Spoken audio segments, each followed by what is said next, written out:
इस कहानी में बुध, पारा या लचीली धातु एक प्रतीक है जो लचीलेपन, अनुकूलनशीलता और आत्म सुधार को दर्शाता है।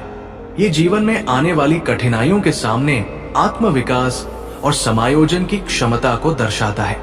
इस कहानी में बुद्ध का उल्लेख नहीं किया गया है, लेकिन अगर आप बुद्ध को बौद्ध धर्म के संदर्भ में देख रहे हैं तो भगवान बुद्ध ने भी अहंकार को त्यागने, जीवन में लचीलापन अपनाने और आत्मज्ञान प्राप्त करने की सीख दी थी।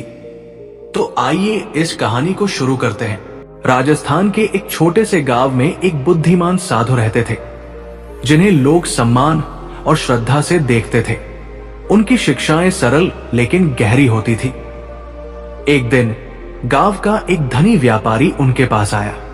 गुरुदेव, मेरे पास सब कुछ है, धन, ऐश्वर्य, सुख सुविधाएं, लेकिन फिर भी मुझे भीतर से खालीपन और बेचैनी महसूस होती है। मैं शांति कैसे पा सकता हूं? साधु मुस्कुराए और बोले, तुम्हारी समस्या का हल मेरे पास है, लेकिन इसके लिए तुम्हें एक छोटी सी परीक्षा देनी होगी। व्यापारी ने सिर हिलाया। मैं हर परीक्षा के लिए तैयार हूं गुरुदेव। साधु ने उसे दो चीजें दी, एक छोटा शीशे का टुकड़ा और एक चांदी जैसा चमकता तरल पदार्थ, जिसे उन्होंने बुद्ध कहा। फिर उन्होंने व्यापारी से पूछा, तुम्हें इनमें क्या अंतर दिखता है? व्यापारी ने शीशे को देखा और कहा, इसमें मैं अपना प्रतिबिंब देख सकता हूं, लेकिन यह नाजुक है और टूट सकता है। फिर उसने बुद्ध को देखा। यह ठोस दिखता है, लेकिन इसे जैसे चाहे ढाला जा सकता है। साधु बोले, यही जीवन का पहला सबक है। क्या तुम शीशे की तरह सिर्फ अपनी छवि देखने में लगे रहोगे या बुद्ध की तरह खुद को ढालने के लिए तैयार होगे?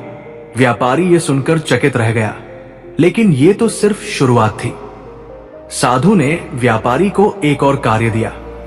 उन्होंने कहा, इस शीशे के टुकड़े को अपनी आंखों के सामने रखो और बताओ कि तुम्हें क्या दिखता है। व्यापारी ने वैसा ही किया और बोला, मुझे सिर्फ अपना चेहरा दिख रहा है, कुछ और नहीं। अब इस बुद्ध को अपने हाथ में रखो और इसे थोड़ा मोड़ने की कोशिश करो, साधु ने कहा। व्यापारी ने जैसे ही बुद्ध को मोड़ने की कोशिश की, वो आसानी से आकार बदलने लगा। साधु मुस्कुराए और बोले, यही दूसरा सबक है। अहंकारी व्यक्ति शीशे की तरह होता है। वो हर चीज में सिर्फ खुद को देखता है, लेकिन जब कठिनाइयां आती हैं तो वो टूट जाता है। जबकि लचीला व्यक्ति बुद्ध की तरह होता है। वो अपने परिवेश के अनुसार खुद को ढाल लेता है और हर परिस्थिति में आगे बढ़ता है। व्यापारी को पहली बार एहसास हुआ कि वो अपने जीवन में कितना कठोर और आत्म केंद्रित हो गया था। लेकिन परीक्षा अभी बाकी थी। साधु ने अब व्यापारी को एक और कार्य दिया। उन्होंने शीशे और बुद्ध को बाजार ले जाने को कहा और देखने को कहा कि लोग उनकी क्या कीमत लगाते हैं। व्यापारी शीशे को एक सुनार के पास ले गया। सुनार ने शीशे को देखा और कहा, यह तो मामूली कांच है, इसकी कोई खास कीमत नहीं। फिर वो बुद्ध को एक धातु व्यापारी के पास ले गया, जिसने कहा, यह बहुत कीमती है क्योंकि इसे कई चीजों में ढाला जा सकता है। जब व्यापारी वापस आया तो साधु ने पूछा, क्या समझे? व्यापारी बोला, मैंने समझ लिया कि जो चीज जितनी नाजुक और कठोर होती है उसकी कीमत उतनी ही कम होती है, लेकिन जो चीज लचीली और बहुपयोगी होती है उसकी कीमत ज्यादा होती है। साधु मुस्कुराए। यही जीवन का तीसरा सबक है। जो इंसान परिस्थितियों के अनुसार बदलने और सीखने को तैयार होता है, वही सच्चे मूल्य का होता है। अहंकार से भरे लोग शीशे की तरह होते हैं। उन्हें लोग कुछ देर तक देख सकते हैं, लेकिन जब वे टूटते हैं तो कोई उन्हें समेटने नहीं आता। व्यापारी ये सुनकर गहरे विचारों में डूब गया। साधु ने अब व्यापारी से अंतिम परीक्षा देने को कहा। उन्होंने एक कड़ी धूप वाली दोपहर में उसे एक पर्वत की चोटी पर जाने के लिए कहा और दोनों चीजें, बुद्ध और शीशा, साथ ले जाने के लिए कहा। व्यापारी जैसे तैसे पर्वत की चोटी पर पहुंचा। सूरज की रोशनी बहुत तेज थी।